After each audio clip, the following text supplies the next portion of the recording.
I never thought I'd be sharing my story online, but here I am. I'm 32, and until recently, I was married to someone I thought was my soulmate. We were together for 3 years before everything fell apart. Looking back, it's still hard to believe how quickly things changed. I met my wife at a baby shower.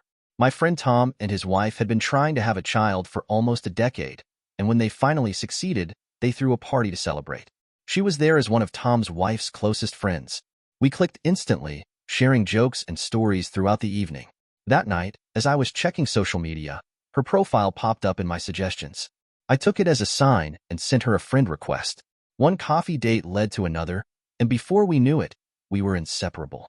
She worked in digital marketing while I ran my own carpentry business. We balanced each other perfectly.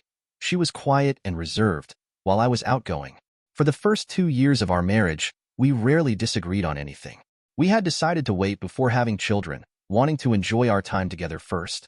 Things started changing in our 3rd year, right after our son was born. My wife had always been particular about her appearance, but after the pregnancy, it became an obsession.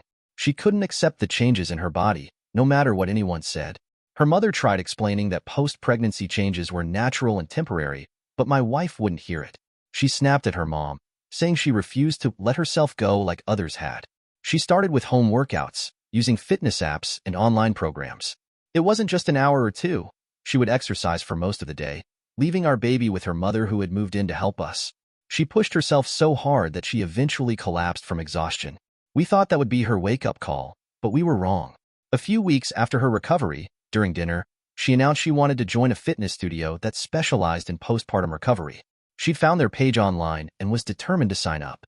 When I hesitated, she reminded me that I couldn't understand what she was going through since I hadn't carried our child. To keep the peace, I agreed. Initially, the classes seemed to help. She became more cheerful, started accepting compliments again, and seemed more like her old self. Her mother was still living with us, caring for our son while my wife attended classes. But instead of cutting back on classes as she recovered, she started going twice a day. She'd leave bottles of milk for our son rather than nursing him directly, and began missing family dinners. Our son wasn't an easy baby. He'd often wake up at night, but my wife would just cover her head with a pillow, leaving me to handle it. Her excuse was always the same. She'd carried him for 9 months, so now it was my turn. Her mother and I were essentially raising our child while she focused entirely on herself. Then came the late nights. First, it was just occasional outings with her classmates. Then she started mentioning private sessions with her instructor. When I questioned these extra classes, we had our first major fight. She left the house that night, not answering her phone. She returned the next morning, claiming she'd stayed at a motel to cool off, but something felt off about her story. Her phone became her constant companion. She'd rather chat on it than talk to me, even when we were in bed together. One night, while she was sleeping, I checked her phone. Most of her messages seemed normal, but her conversations with her instructor were mostly deleted, except for a few recent ones. The messages I found were strange, talking about his magic touch and how he made her feel better. That's when I decided to find out what was really happening at these evening sessions. One evening, I decided to visit her fitness studio. I waited in my car across the street, watching as other members left after class. 30 minutes passed, and there was still no sign of my wife. The lights were still on inside, but the front door was locked. Walking around the building, I found a side window that wasn't completely closed. What I saw through that window shattered my world. My wife was sitting on her instructor's lap, kissing him passionately. The same wife who had barely let me touch her since our son was born, claiming she was still healing, was now wrapped around another man. I took out my phone and recorded what I saw. I couldn't watch for long. The sight of them together made me sick to my stomach. When she came home that night, she lied straight to my face. She claimed she'd been out with her classmates, even mentioning how some were still partying. I just nodded and walked away, my mind already planning how to handle this. The next day, I put my plan into action.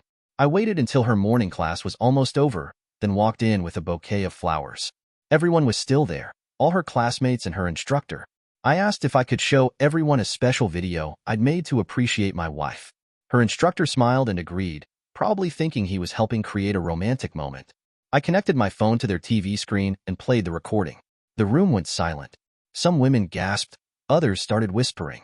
My wife jumped up, screaming that I didn't understand, that it was some kind of therapy.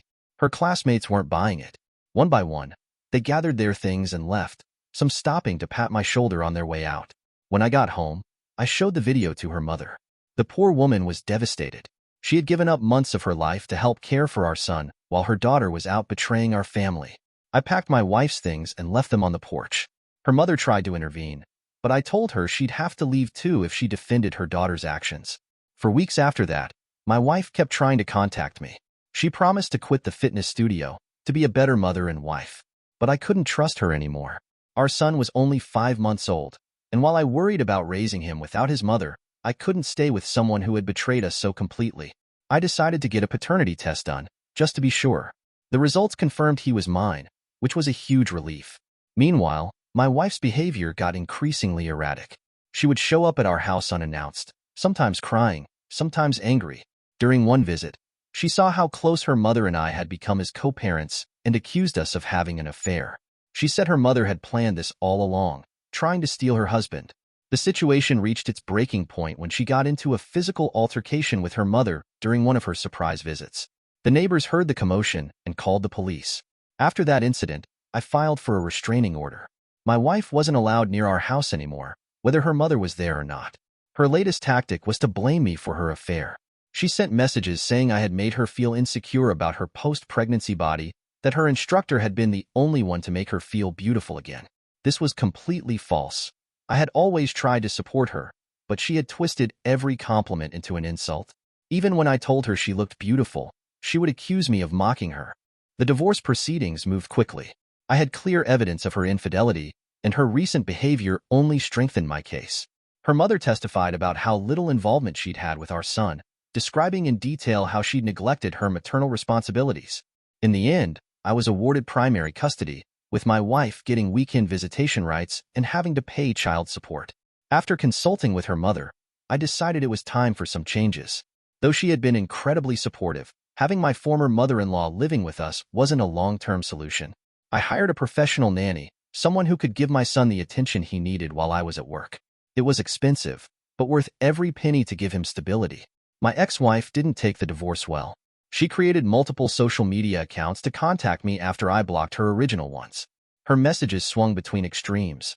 One day she'd be apologizing, claiming she'd made the biggest mistake of her life. The next she'd be accusing me of ruining her life. She even tried to convince mutual friends that I had driven her to cheat by being unsupportive after our son's birth. The truth was quite different. I had spent months trying to support her through her body image issues, walking on eggshells to avoid triggering her insecurities. I'd worked full-time, helped with night feedings, and tried to keep our family together while she focused solely on herself. But in her mind, she was the victim. Her last message was the most desperate. She wrote about how we could start fresh, how she'd learned her lesson and would never stray again. She talked about our history together, the plans we'd made, the life we'd dreamed of. For a moment, reading her words brought back memories of the woman I'd fallen in love with, the person I thought she was. But I knew better now. I replied one final time, telling her that we had no future together. I suggested she focus on being a good weekend mother to our son instead of trying to rebuild something that was permanently broken. I mentioned that she had her fitness instructor for comfort now. They could do all the therapy they wanted. Some days are still hard. When our son does something new, like his first real smile, or when he started trying to crawl, I feel sad knowing his mother is missing these moments. But then I remember how she chose to miss so many moments when she had the chance to be here, and the sadness turns to acceptance. My ex-mother-in-law still visits regularly. She's been amazing through all of this, choosing to support what's best for her grandson even when it meant going against her own daughter. She recently told me that while she'll always love her daughter, she doesn't recognize the person she's become. I'm focusing now on building a stable life for my son. The carpentry business is doing well, and I've set up a routine that works for us. The nanny sends me photos during the day, and I've adjusted my schedule to spend more time at home. It's not the life I planned, but it's becoming a good life anyway. Sometimes people ask if I'll ever consider dating again. Right now, I can't imagine it.